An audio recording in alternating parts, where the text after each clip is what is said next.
Third lecture है। इसमें आज हम पढ़ेंगे लैंग्वेजेस के बारे में।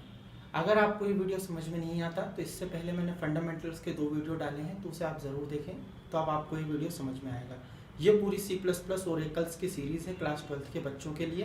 तो आपको मैं स्टार्टिंग से पढ़ा रहा हूँ। तो यहाँ पर फंडामेंटल का हमारा थर्ड लेक्चर है, तो जहाँ पे आज हम बात करेंगे लैंग्वेजेस के बारे में। तो चलिए शुरू करते हैं। What is language? Language is a set of instruction. जैसे हमने कहा कि लैंग्वेज क्या होती है, सेट ऑफ इंस्ट्रक्शंस होती हैं। सेट ऑफ इंस्ट्रक्शंस का मतलब क्या होता है कि कोई भी प्रोग्रामिंग लैंग्वेज होती है तो उसे बनाने के लिए हमें कुछ रूल फॉलो करने पड़ते हैं। जैसे हम बात करें कि अगर हम C++ लैंग्वेज का यूज करते हैं तो लास्ट के every and each line has terminated bye semicolon. Her line को सेमीकोलन से टर्मिनेट करना होता है। कोई भी कोडिंग जो आपको रन करनी है उसे वॉइड मेन में लिखना होता है। आपको अगर कोई भी कमांड या फंक्शंस अपने प्रोग्राम में यूज कर रहे हैं तो उसके लिए आपको हेडर फाइल लगानी होती है। तो ये सारे क्या कहलाते हैं? रूल्स कहलाते हैं, इंस्ट्रक्शंस कहलाते हैं, जो हमें प्रोग्रामिंग लैंग्वेज करते समय ध्यान रखने पड़ते हैं। तो अगर हम सिंपली वे में बोलें तो लैंग्वेजेस क्या होते हैं? सेट ऑफ इंस्ट्रक्शंस होते हैं, जिसके द्वारा हम क्या कर सकते हैं? एक नया सॉफ्टवेयर क्रिएट कर सकते हैं। तो अब हम अगर सिंपली बोलें कि लैंग्वेजेस का काम क्या होता है, तो languages is used for creating a new software. यहाँ पे मैं आपको एक चीज और क्लियर कर दूं कि यहाँ पर set of instructions are called language. तो लैंग्वेजेस से हम प्रोग्राम बनाते हैं और सिंगल प्रोग्राम या मल्टीपल प्रोग्राम मिलके एक सॉफ्टवेयर क्रिएट करते हैं। तो अगर आपसे कोई कहता है कि व्हाट इज प्रोग्राम, है ना, तो it is a collection of instructions. And what is software? तो it is a collection of program या single program also called a software. Languages 3 तरह की होती हैं, types of languages. First is a machine language, second is assembly and third is a high level language. यहाँ पर हम सबसे पहले डिस्कस करेंगे मशीन लैंग्वेज के बारे में। एक्चुअल में क्या है, जब शुरू में लैंग्वेजेस डेवलप हुई तो उस समय क्या होता था कि सारी जो कोडिंग्स होती थी, जो भी सोर्स कोड होते थे, सोर्स कोड का मीन्स ये होता है जो हमारे द्वारा लिखे जाते हैं, तो जो भी सोर्स कोड यूजर लिखता था वो बाइनरी में होते थे।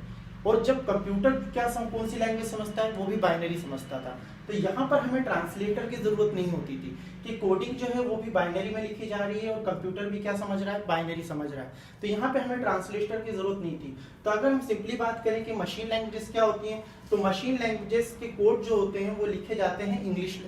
मशीन लैंग्वेज के जो कोड होते हैं वो बाइनरी लैंग्वेज में लिखे जाते हैं। तो यहाँ पर जो सोर्स कोड थे वो बाइनरी लैंग्वेज में थे, जिससे हमें ट्रांसलेटर की जरूरत नहीं थी। दूसरी बात करें असेंबली लैंग्वेज, थोड़ा जब टाइम आगे गया और वहां पे हमको 10-5 साल बाद एक नई लैंग्वेज इंट्रोड्यूस की गई जिसका नाम था असेंबली लैंग्वेज। असेंबली लैंग्वेज में वही लॉजिक था कि सोर्स कोड लिखे जाते थे और कंप्यूटर क्या समझता था? आज भी बाइनरी समझता था। बट यहाँ पर क्या हुआ कि सोर्स कोड चेंज होकर सिंबॉलिक इंस्ट्रक्शंस में बदल गया। सिंबॉलिक इंस्ट्रक्शंस की मैं बात करूं तो जैसे कि कोई भी जो साइन होते हैं, जैसे मैं कहूं कि जैसे सिंपली एक एग्जांपल, उनके प्लस का मीनिंग रवि है, माइनस का मीनिंग करण है। तो वहां पर अगर मैं माइनस करता हूं तो माइनस का मीनिंग क्या हो जाता है कि अगर मुझे कहीं करंट लिखना है तो मैं क्या यूज करूंगा? माइनस सिंबल यूज करूंगा। तो यहाँ पे जो भी कोडिंग्स थी, जो भी सोर्स कोड थे, वो बाइनरी से चेंज होके क्या हो गए हैं? सिंबॉलिक इंस्ट्रक्शन, जिससे यूजर का काम क्या हो गया? कोडिंग का आसान हो गया। उन्हें हर चीज के बाइनरी कोड याद रखने की जरूरत नहीं थी। अगर हम सिंपली बात करें, जब मशीन लैंग्वेज थी तो उस समय जो सोर्स कोड थे वो बाइनरी में होते थे। तो ए का बाइनरी कोड याद रखना, बी का बाइनरी कोड याद रखना, सी का बाइनरी कोड याद रखना, ये सब चीजें डिफिकल्ट हो जाती थी। तो इसके बाद जब नई लैंग्वेज आई असेंबली, तो उसने क्या कर दिया? इस हेडेक को कम कर दिया। उसने क्या बोला कि आपको बाइनरी में लिखने की जरूरत नहीं है, आप हमारे सिंबॉलिक इंस्ट्रक्शंस यूज करिए, जो कि हम आपको कन्वर्ट करके देंगे। तो अब यहाँ पे क्या था कि कंप्यूटर क्या समझने लगा? कंप्यूटर में जो सोर्स कोड थे वो क्या होने लगे? Symbolic instruction. और जो कंप्यूटर समझता था वो क्या थे? Binary code. तो यहाँ पे हमें ट्रांसलेटर यूज करना पड़ा जिसका नाम था असेंबलर। तो असेंबलर की डेफिनेशन क्या होगी कि वो assembler is a translator which is used to translate assembly language code to a machine code, जो कि असेंबली भाषा में लिखे गए कोड को किस में कन्वर्ट करता है? मशीन कोड में कन्वर्ट करता है। तो यहाँ पे सिंपली वे में बात करें तो सिंबॉलिक इंस्ट्रक्शंस जो थे वो किसके अंदर आए? सोर्स कोड, वो आए असेंबली लैंग्वेज में।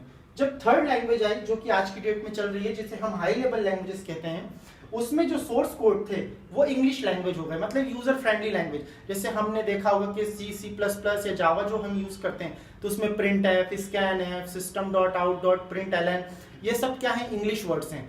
ये सब इंग्लिश जो वर्ड्स थे उनको ट्रांसलेट करके हमें मशीन में क्या करना पड़ता है? कन्वर्ट करना पड़ता है। तो यहाँ पे भी हमें ट्रांसलेटर का यूज करना पड़ा, क्योंकि कंप्यूटर जो है वो इंग्लिश लैंग्वेज नहीं समझता, जैसे वो सिंबॉलिक इंस्ट्रक्शंस नहीं समझता था। तो यहाँ पे दो तरह के ट्रांसलेटर यूज करेगा। पहला ट्रांसलेटर है इंटरप्रेटर एंड सेकंड ट्रांसलेटर है कंपाइलर। तो इंटरप्रेटर क्या होते हैं? इंटरप्रेटर क्या होता है कि लाइन वाइज ट्रांसलेट करता है किसी भी कोडिंग को, जबकि कंपाइलर क्या करते हैं? पेज वाइज, मतलब पूरा का पूरा प्रोग्राम एक साथ ट्रांसलेट करेंगे। जो हमारा C++ है वो कंपाइलर यूज करता है। बट अगर हम हाई लेवल जो लेटेस्ट लैंग्वेजेस है जैसे जावा, .NET, ये सब क्या इंटरप्रेटर और कंपाइलर दोनों यूज करती हैं। पर जो पुरानी लैंग्वेजेस थी वो इंटरप्रेटर का यूज करती थी। तो आपके अकॉर्डिंग रहता है कि जो यूजर लैंग्वेज क्रिएट कर रहा है वो कंपाइलर किस तरह का रखना चाहता है, वो इंटरप्रेटर के थ्रू ट्रांसलेट करवाना चाहता है या कंपाइलर के थ्रू।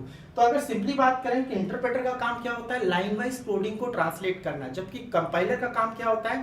पेज वाइज या ग्रुप ऑफ इंस्ट्रक्शंस को एक साथ ट्रांसलेट करना।